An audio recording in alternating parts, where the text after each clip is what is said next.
എല്ലാവർക്കും സുഖമാണോ? ആര് പഠിപ്പിക്കും എന്ന ബീർബൽ കഥ നിങ്ങൾക്ക് എല്ലാവർക്കും ഇഷ്ടമായോ? ഇഷ്ടമായി അല്ലേ?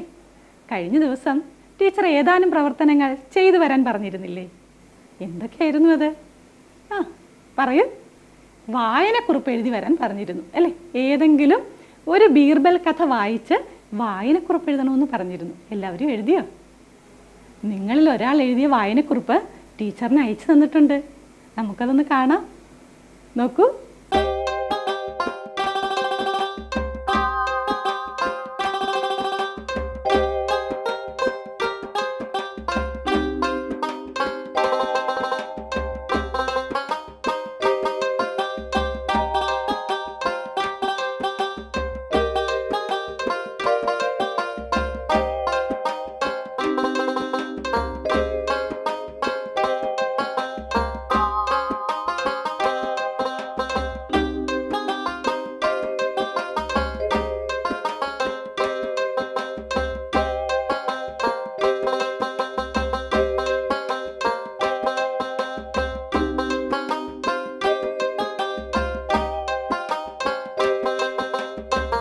എന്തൊക്കെ പ്രവർത്തനങ്ങളായിരുന്നു? പറയൂ. ആശ്ചര്യചിഹ്നം, ചോദ്യചിഹ്നം ഇവ ചേർന്ന് വരുന്ന വാക്യങ്ങൾ പാഠഭാഗത്ത് നിന്ന് കണ്ടെത്തി എഴുതണമെന്ന് പറഞ്ഞിരുന്നു അല്ലേ? പിന്നെ ജീവചരിത്രക്കുറിപ്പ് തയ്യാറാക്കണമെന്ന് പറഞ്ഞിരുന്നു അല്ലേ? എല്ലാവരും ചെയ്തോ? ഇനിയുണ്ടല്ലേ ഒരു പ്രവർത്തനം കൂടി. എന്താ അത്? എന്താ? ഒരു ബീർബൽ കഥ വായിച്ചിട്ട് വരണമെന്ന് പറഞ്ഞിരുന്നു അല്ലേ? എന്നിട്ടോ ടീച്ചറിന് ആ കഥ പറഞ്ഞു തരണമെന്നും പറഞ്ഞിരുന്നു അല്ലേ? എല്ലാവരും കഥ പറയാൻ തയ്യാറായാണോ വന്നത്? ആണോ? നിങ്ങളിൽ ഒരാൾ കഥ പറയുന്ന വീഡിയോ ടീച്ചറിന് അയച്ചു തന്നിട്ടുണ്ട്. നമുക്കതൊന്ന് കണ്ടാലോ? ഹായ് കൂട്ടുകാരെ, കഴിഞ്ഞ ക്ലാസ്സിൽ ടീച്ചർ നമ്മോട് ബീർബൽ കഥകൾ ശേഖരിച്ചു വായിക്കാൻ ആവശ്യപ്പെട്ടിരുന്നല്ലോ. ഞാൻ വായിച്ച ഒരു കഥ കൂട്ടുകാർക്ക് പറഞ്ഞു തരാം. കഥയുടെ പേര് കൂട്ടിലടച്ച സിംഹം. ഒരിക്കൽ പേർഷ്യൻ ചക്രവർത്തി അക്ബർ ചക്രവർത്തിയെ കാണാനെത്തി. നല്ലൊരു സമ്മാനവുമായിട്ടാണ് അദ്ദേഹം എത്തിയത്. ആ സമ്മാനം എന്തെന്നല്ലേ? കൂട്ടിലടച്ച ഒരു സിംഹം. നല്ല ലക്ഷണമൊത്ത ഒരു സിംഹം. അക്ബർ ചക്രവർത്തിക്ക് ആ സമ്മാനം നന്നായി ഇഷ്ടപ്പെട്ടു.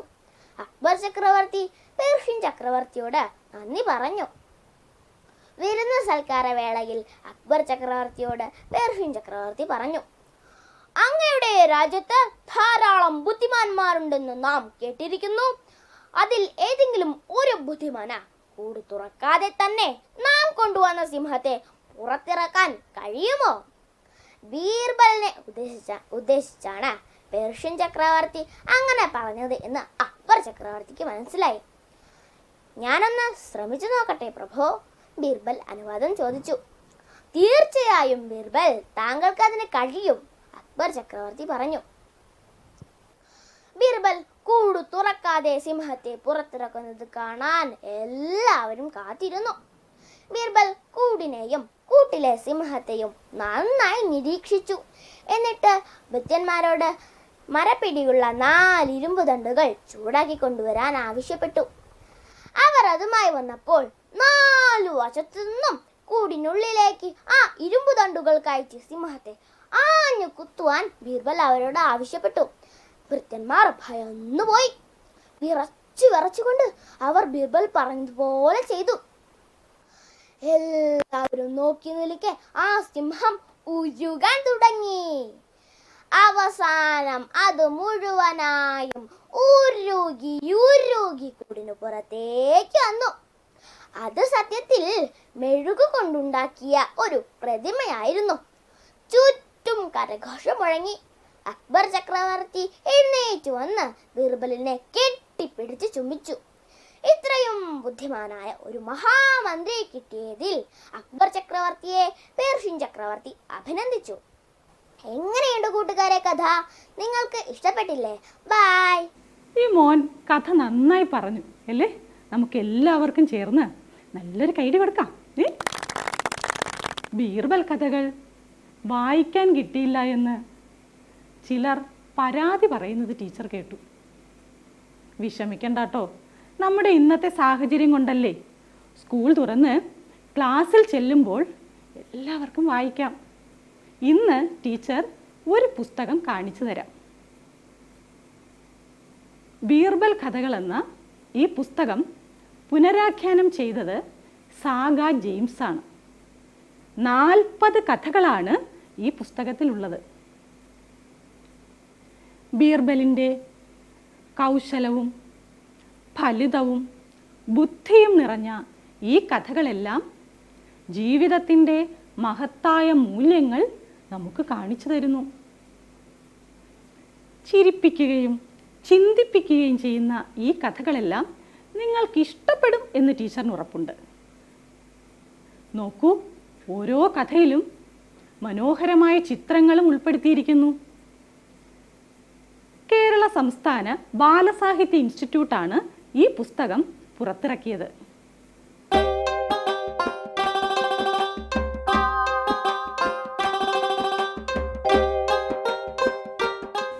ഇതുപോലെ ബീർബൽ കഥകളടങ്ങിയ ധാരാളം പുസ്തകങ്ങൾ വേറെയും ഉണ്ട്. നോക്കൂ,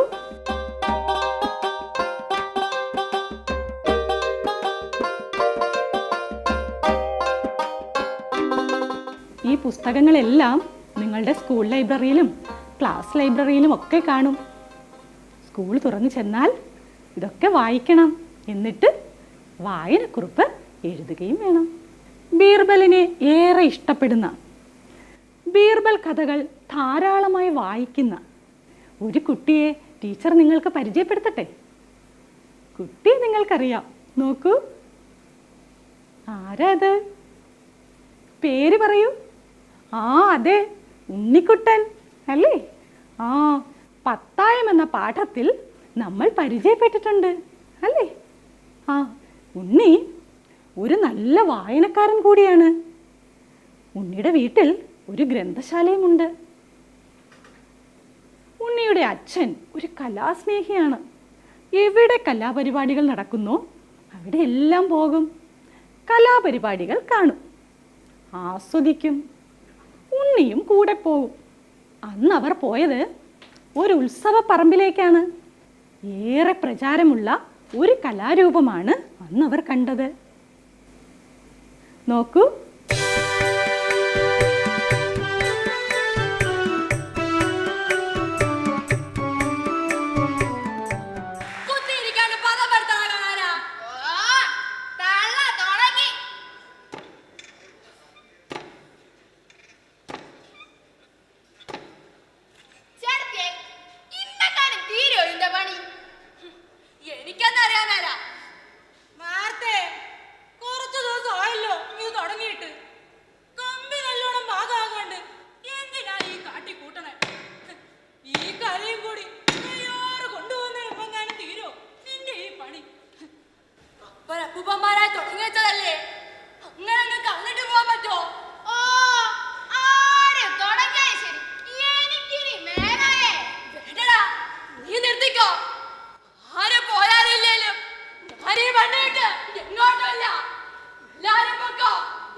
കലാരൂപം നിങ്ങൾ മുൻപ് കണ്ടിട്ടുണ്ടോ?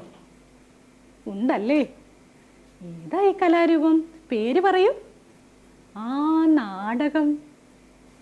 ലോക സാഹിത്യത്തിലെ ഏറ്റവും പഴക്കം ചെന്ന കലകളിലൊന്നാണ് നാടകം.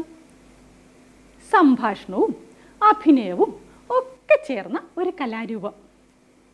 നാടകത്തെക്കുറിച്ച് കൂടുതലായി അറിയണമെന്നുണ്ടോ നിങ്ങൾക്ക്? ഉണ്ടല്ലേ?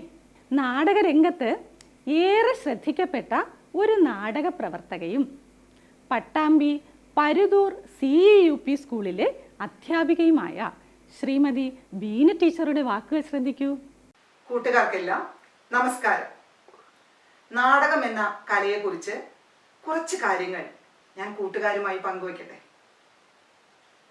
നമുക്ക് എല്ലാവർക്കും വളരെ ഇഷ്ടമായ ഒരു കലയാണ് നാടകം, അല്ലേ? കണ്ട് രസിക്കാൻ കഴിയുന്ന ഒരു കല. നമുക്കതിനെ ദൃശ്യകല എന്ന് വിളിക്കാം. ഒരുപാട് കലകൾ ഒത്തുചേരുന്നതാണ് ഈ നാടകം. ചിത്രകല, സംഗീതം, നൃത്തം, അഭിനയം, അങ്ങനെ നിരവധി കലകൾ. ഏതെങ്കിലും ഒരു നല്ല കഥയോ അല്ലെങ്കിൽ ഒരു സംഭവമോ നമുക്ക് നാടകമാക്കി മാറ്റി കളിക്കാം. നിങ്ങൾക്ക് ഇഷ്ടപ്പെട്ട ഭാഗം തിരഞ്ഞെടുത്ത് വളരെ രസകരമായി അതിൻ്റെ നാടകരൂപം തയ്യാറാക്കി നമുക്ക് നാടകം കളിക്കാവുന്നതേ ഉള്ളൂ. ഓരോ നാടകത്തിലും വ്യത്യസ്ത രംഗങ്ങളുണ്ടായിരിക്കും.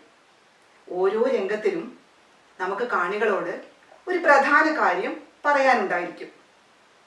നാടകത്തിന് ഒരു തുടക്കവും ഒരു വളർച്ചയും ഒരു ഒടുക്കവും ഉണ്ട്. പിന്നെ എന്തൊക്കെ വേണം നാടകം കളിക്കാൻ? കഥാപാത്രങ്ങൾ വേണം, അല്ലേ? പിന്നെ അവർക്ക് വേണ്ട വേഷവിധാനങ്ങൾ, വേദി സജ്ജീകരിക്കൽ, ഈ കഥാപാത്രങ്ങൾക്ക് ഉപയോഗിക്കേണ്ട സാധന സാമഗ്രികൾ, ഇങ്ങനെ കുറച്ച് കാര്യങ്ങൾ ശ്രദ്ധിക്കാനുണ്ട്. നാടകത്തിലെ കഥാപാത്രങ്ങൾ അവരുടെ രസകരമായ അഭിനയത്തിലൂടെയും സംഭാഷണത്തിലൂടെയും മനോഹരമായി രംഗത്ത് അവതരിപ്പിക്കുമ്പോൾ നാടകം വളരെ രസകരമായി തീരും. നാടകത്തിൽ വിവിധ കഥാപാത്രങ്ങൾ ഉണ്ടാവും. പോലീസ്, കള്ളൻ, വൃദ്ധ, രാജ്ഞി, രാജാവ്, പക്ഷികൾ, മൃഗങ്ങൾ, ഇങ്ങനെ നിരവധി കഥാപാത്രങ്ങൾ ഓരോ കഥയ്ക്കുമനുസരിച്ച്. ഇങ്ങനെ കഥാപാത്രങ്ങളായി മാറാൻ നമുക്ക് ഓരോരുത്തർക്കും കഴിയണം. അതെങ്ങനെയാ? നമ്മുടെ മുഖം കൊണ്ട് മാത്രം അഭിനയിച്ചാൽ പോരാ, നമ്മുടെ ശരീരം കൊണ്ടും കൂടി അഭിനയിക്കുമ്പോഴേ നാടകം രസകരമായി മാറുകയുള്ളൂ.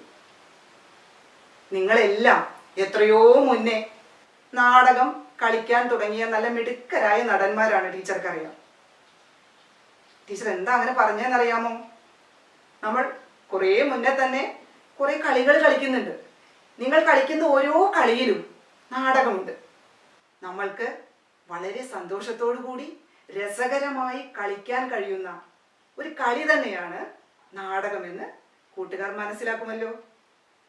നാടകത്തെക്കുറിച്ച് അറിഞ്ഞിരിക്കേണ്ട കുറച്ച് വിവരങ്ങൾ ബീന ടീച്ചർ നമുക്ക് പറഞ്ഞു തന്നു, അല്ലേ? നാടകം എന്ന കലാരൂപത്തിൻ്റെ പ്രധാന ഘടകങ്ങളിലൊന്ന് അതിൻ്റെ നാടകരൂപമാണ്. ഒരു നല്ല കഥയെ നാടകരൂപമാക്കി മാറ്റാൻ പറ്റും. പ്രശസ്തരായ എഴുത്തുകാരുടെ കഥകൾ നാടകങ്ങളാക്കി മാറ്റിയിട്ടുണ്ട്. മഹാകവി രവീന്ദ്രനാഥ ടാഗോർ നിങ്ങൾ കുട്ടികൾക്കായി രചിച്ച ഒരു കഥയെ പ്രശസ്ത നാടകകൃത്ത് പ്രൊഫസർ G. ശങ്കരപ്പിള്ള നാടകമാക്കി മാറ്റി. വേനലിൽ വിരിഞ്ഞ പൂവ് എന്ന പേരിൽ. ഈ പുസ്തകത്തിൽ ആ നാടകമുണ്ട്. വായിക്കാൻ ശ്രമിക്കണേ എല്ലാവരും. ഇതുപോലെ നമുക്കും ഒരു നല്ല കഥയുടെ നാടകരൂപം എഴുതി തയ്യാറാക്കിയാലോ? റെഡിയാണല്ലോ? തയ്യാറാക്കാം, അല്ലേ? ഏത് കഥയെ നാടകമാക്കും? പറയൂ. നമ്മുടെ ബീർബൽ കഥയ്ക്കോ ആര് പഠിപ്പിക്കും എന്ന ബീർബൽ കഥയുടെ നാടകരൂപം എഴുതാം എന്നാണ് നിങ്ങൾ പറയുന്നത്, അല്ലേ? ശരി. മഹത്തായ ഒരു സന്ദേശം നമുക്ക് നൽകിയ കഥയാണത്. കൂടാതെ ധാരാളം കഥാപാത്രങ്ങളും സംഭാഷണങ്ങളും ഒക്കെ വരുന്ന കഥയായതുകൊണ്ട് നാടകരൂപത്തിലേക്ക് മാറ്റാൻ എളുപ്പവുമാണ്. കഥയെ നാടകരൂപമാക്കുമ്പോൾ എന്തെല്ലാം കാര്യങ്ങൾ ശ്രദ്ധിക്കണം? പറയൂ. കഥയുടെ പശ്ചാത്തലം എഴുതണം. കഥ എവിടെയാണ് നടക്കുന്നത് എന്ന് രേഖപ്പെടുത്തണം, അല്ലേ? നമ്മുടെ കഥ എവിടെയാണ് നടക്കുന്നത്? അക്ബർ ചക്രവർത്തിയുടെ കൊട്ടാരത്തിൽ. പിന്നെ എന്താ എഴുതേണ്ടത്? കഥാപാത്രങ്ങളുടെ പേര്, പിന്നെ അവരുടെ സംഭാഷണം, അവരുടെ ചലനം, ഇവയെല്ലാം ഉൾപ്പെടുത്തി വേണം കഥയ്ക്ക് നാടകരൂപം എഴുതാൻ. കഴിഞ്ഞ വർഷം ടീച്ചർ 4ാം ക്ലാസ്സിൽ പഠിപ്പിച്ച കുട്ടികൾ ഈ കഥയുടെ ഇഷ്ടപ്പെട്ട ഭാഗത്തിൻ്റെ നാടകരൂപം എഴുതി തയ്യാറാക്കിയിരുന്നു. അതിലൊരു കുട്ടി എഴുതിയ നാടകരൂപം നമുക്കൊന്ന് കാണാം. അതിനു മുൻപ് ആ കുട്ടിക്ക് ഈ കഥയിൽ ഏത് ഭാഗമാണ് ഇഷ്ടപ്പെട്ടതെന്ന് നമുക്കറിയാം. നോക്കൂ.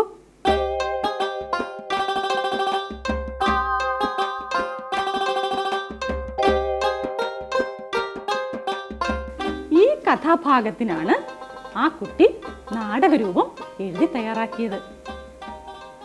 ഇനി നമുക്ക് ആ നാടകരൂപം ഒന്ന് കണ്ടാലോ? നോക്കൂ. രംഗമൊന്ന്. അക്ബർ ചക്രവർത്തിയുടെ കൊട്ടാരം. ഒരു വശത്ത് ഏതാനും പണ്ഡിതർ എന്തോ കാര്യമായി ചർച്ച ചെയ്യുന്നു. അവരെ തന്നെ ശ്രദ്ധിച്ചുകൊണ്ട് നിൽക്കുന്ന ചക്രവർത്തി. സമീപം ബീർബലുമുണ്ട്. അക്ബർ ചക്രവർത്തി പണ്ഡിതരെ ചൂണ്ടിക്കൊണ്ട്, ബീർബൽ നോക്കൂ, ആ പണ്ഡിതർ എന്തോ ചർച്ച ചെയ്യുകയാണെന്ന് തോന്നുന്നു. ബീർബൽ വിനയത്തോടെ, അതേ തിരുമനസ്സേ, അവർ ഗഹനമായ ചർച്ചയിലാണ്. അക്ബർ ചക്രവർത്തി അവരുടെ ചർച്ച ആരംഭിച്ചിട്ട് കുറേ സമയമായി. ഓരോ വിഷയത്തിലും അവർക്കുള്ള അറിവ് അപാരം തന്നെ, അല്ലേ ബീർബൽ? ബീർബൽ അതേ തിരുമനസ്സേ. അങ്ങ് എന്തിനാണ് പ്രഭു ഇപ്പോൾ ഇതിനെക്കുറിച്ച് സംസാരിക്കുന്നത്? ചക്രവർത്തി അതോ, അവരെ പോലെ മണിക്കൂറുകളോളം ചർച്ചയിൽ ഏർപ്പെടാൻ എനിക്ക് കഴിയുന്നില്ല. വേണ്ടത്ര പാണ്ഡിത്യമില്ലാത്തത് കൊണ്ടാണെന്ന് തോന്നുന്നു. ബീർബൽ എനിക്കറിഞ്ഞുകൂടാത്തതായി ഒരുപാട് കാര്യങ്ങളുണ്ട്. എല്ലാം പഠിക്കണം. നാളെ മുതൽ പഠനം തുടങ്ങാനുള്ള ഏർപ്പാടുകൾ ചെയ്യുക. ബീർബൽ വണങ്ങിക്കൊണ്ട്, അവിടത്തെ കൽപ്പന പോലെ. ആ കുട്ടി എഴുതിയ നാടകരൂപം നമ്മൾ കണ്ടു, അല്ലേ? ഒരു കഥയെ നാടകരൂപത്തിലേക്ക് മാറ്റിയപ്പോൾ എന്ത് മാറ്റമാണ് നമ്മൾ കണ്ടത്? പറയൂ. കഥയുടെ പശ്ചാത്തലം രേഖപ്പെടുത്തി, അല്ലേ? അതായത് കഥ നടക്കുന്നത് എവിടെയാണെന്ന് രേഖപ്പെടുത്തി. പിന്നെ ആ കഥാഭാഗത്ത് വരുന്ന കഥാപാത്രങ്ങളുടെ പേരെഴുതി. പിന്നെന്ത് ചെയ്തു? അവർക്കുള്ള സംഭാഷണം എഴുതി. പിന്നെ അവരുടെ ചലനങ്ങളും രേഖപ്പെടുത്തി. ഇവയെല്ലാം ഉൾപ്പെടുത്തിയാണ് നാടകരൂപം എഴുതിയിരിക്കുന്നത്. ആര് പഠിപ്പിക്കും എന്ന ഈ ബീർബൽ കഥ നിങ്ങൾക്കും ഇഷ്ടമായതാണ്, അല്ലേ? ഈ കഥയിലെ ഇഷ്ടപ്പെട്ട ഭാഗത്തിൻ്റെ, നിങ്ങൾക്ക് ഓരോരുത്തർക്കും ഇഷ്ടപ്പെട്ട ഭാഗത്തിൻ്റെ നാടകരൂപം എഴുതി തയ്യാറാക്കിക്കൂടെ? നാടകരൂപം എഴുതുമ്പോൾ ശ്രദ്ധിക്കേണ്ട കാര്യങ്ങൾ ടീച്ചർ ഒന്നുകൂടി പറയാം. കഥയുടെ പശ്ചാത്തലം രേഖപ്പെടുത്തണം, കഥാപാത്രങ്ങളുടെ പേര്, അവരുടെ സംഭാഷണം, കഥാപാത്രങ്ങളുടെ ചലനം, ഇവയെല്ലാം ഉൾപ്പെടുത്തി വേണം നാടകരൂപം എഴുതാൻ.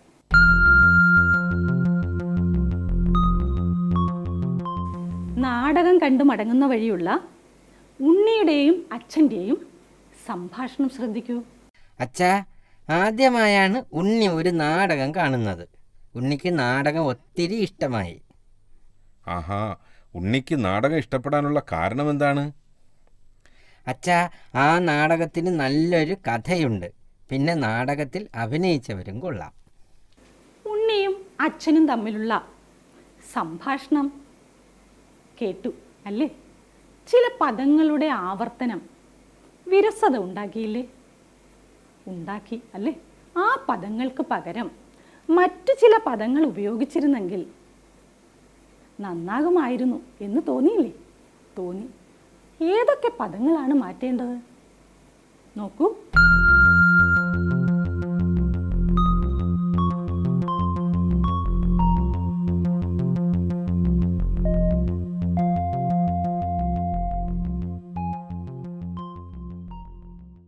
ഇതുപോലെ നമ്മുടെ സംസാരത്തിലും ചില തെറ്റുകൾ കടന്നു വരാറുണ്ട് അല്ലേ? ടീച്ചർ സംസാരിക്കുമ്പോൾ ടീച്ചറിൻ്റെ പേരിന് പകരം ഞാൻ എന്ന വാക്ക് ഉപയോഗിക്കാം. അല്ലാതെ വീണ വീണ എന്ന് പറയുമ്പോൾ അരോചകമാകും അല്ലേ?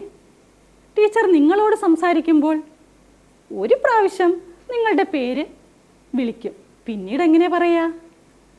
നിങ്ങൾ, മക്കൾ, കുഞ്ഞുങ്ങൾ, കുട്ടികൾ തുടങ്ങിയ വാക്കൊക്കെയാണ് ഉപയോഗിക്കുക അല്ലേ?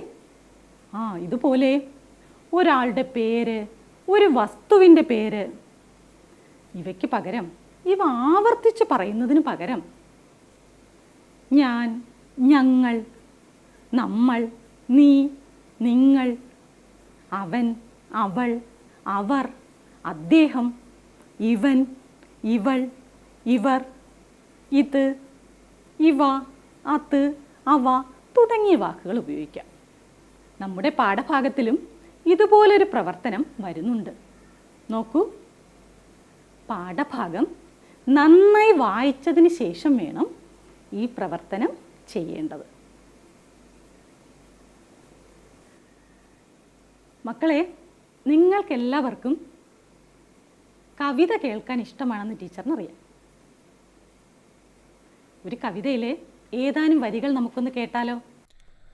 ആരല്ലൻ ഗുരുനാഥർ, ആരല്ലൻ ഗുരുനാഥർ, പാരിതിലെല്ലാം എന്നെ പഠിപ്പിക്കുന്നുണ്ടെന്തോ. ആരല്ലൻ ഗുരുനാഥർ, ആരല്ലൻ ഗുരുനാഥർ, പാരിതിൽ എല്ലാം എന്നെ പഠിപ്പിക്കുന്നുണ്ടെന്തോ. ഇഷ്ടായോ എല്ലാവർക്കും? ഒന്നുകൂടി കേൾക്കണമെന്നുണ്ടോ? ശരി, കേട്ടോളൂ. ആരല്ലൻ ഗുരുനാഥർ, ആരല്ലൻ ഗുരുനാഥർ, പാരിതിലെല്ലാം എന്നെ പഠിപ്പിക്കുന്നുണ്ടെന്തോ. ആരല്ലൻ ഗുരുനാഥർ, ആരല്ലൻ ഗുരുനാഥർ, പാരിതിൽ എല്ലാം എന്നെ പഠിപ്പിക്കുന്നുണ്ടെന്തോ. ഉളപ്പമണ്ണയുടെ എൻ്റെ വിദ്യാലയം എന്ന കവിതയിലെ ഏതാനും വരികളാണ് നിങ്ങളിപ്പോൾ കേട്ടത്. അതിലെ ആദ്യത്തെ വരികൾ ഒന്ന് ചൊല്ലാമോ? ചൊല്ലു. ചൊല്ലിക്കോളൂ. ആരല്ലൻ ഗുരുനാഥർ, ആരല്ലൻ ഗുരുനാഥർ. അല്ലേ? ഈ വരികളിലൂടെ കവി എന്താണ് സൂചിപ്പിക്കുന്നത്? പറയൂ. ആരാണ് എൻ്റെ ഗുരുനാഥന്മാരായി അല്ലാത്തവർ? എൻ്റെ ഗുരുനാഥന്മാരായി അല്ലാത്തവർ ആരാണ്? കവി ചോദിക്കുകയാണല്ലേ. എന്ന് വെച്ചാൽ എന്താണ് കവി അർത്ഥമാക്കുന്നത്?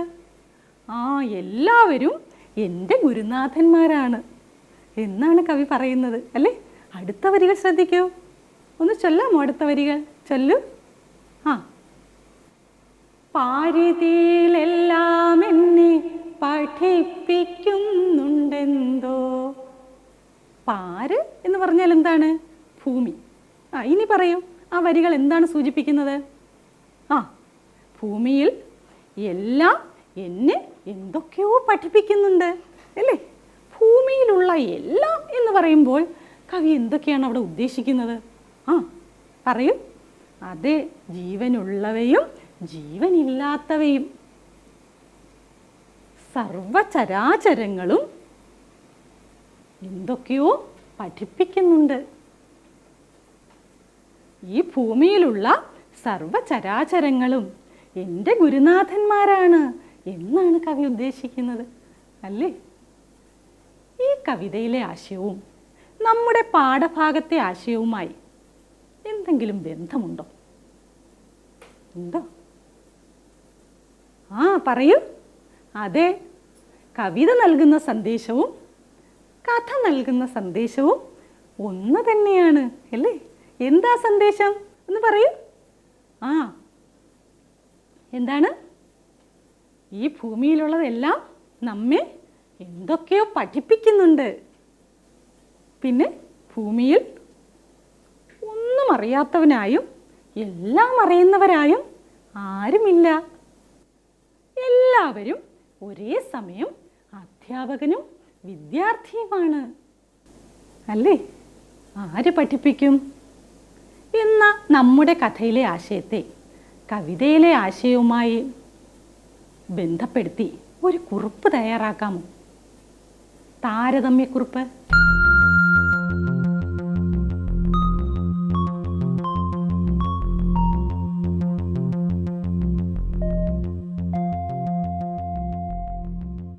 താരതമ്യക്കുറിപ്പിൽ എന്തൊക്കെ ഉൾപ്പെടുത്തണം പറയൂ.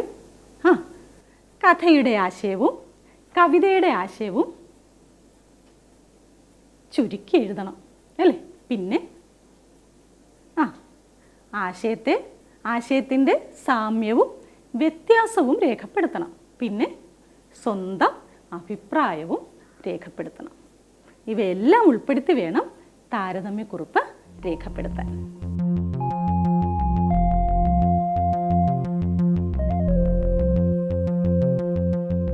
മക്കളെ, നമ്മുടെ ഇന്നത്തെ ക്ലാസ് അവസാനിക്കാറായി.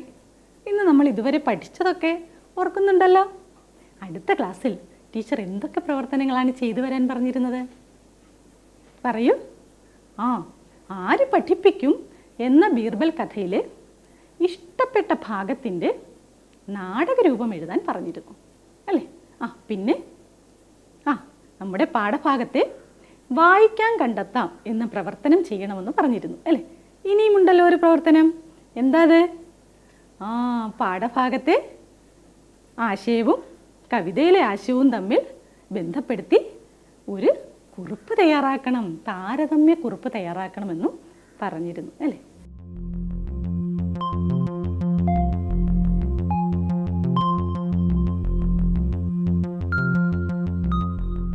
ഈ പ്രവർത്തനങ്ങളെല്ലാം ചെയ്തു വേണം അടുത്ത ക്ലാസ്സിൽ വരാൻ. അതോടൊപ്പം തന്നെ പ്രവർത്തനങ്ങളെല്ലാം ചെയ്തു കഴിഞ്ഞാൽ എന്ത് ചെയ്യണം? നിങ്ങളുടെ ടീച്ചറിന് അയച്ചു കൊടുക്കുകയും വേണം കേട്ടോ. നമുക്ക് വീണ്ടും കാണാം. എല്ലാവരും സുരക്ഷിതരായി വീടുകളിൽ തന്നെ ഇരിക്കുക.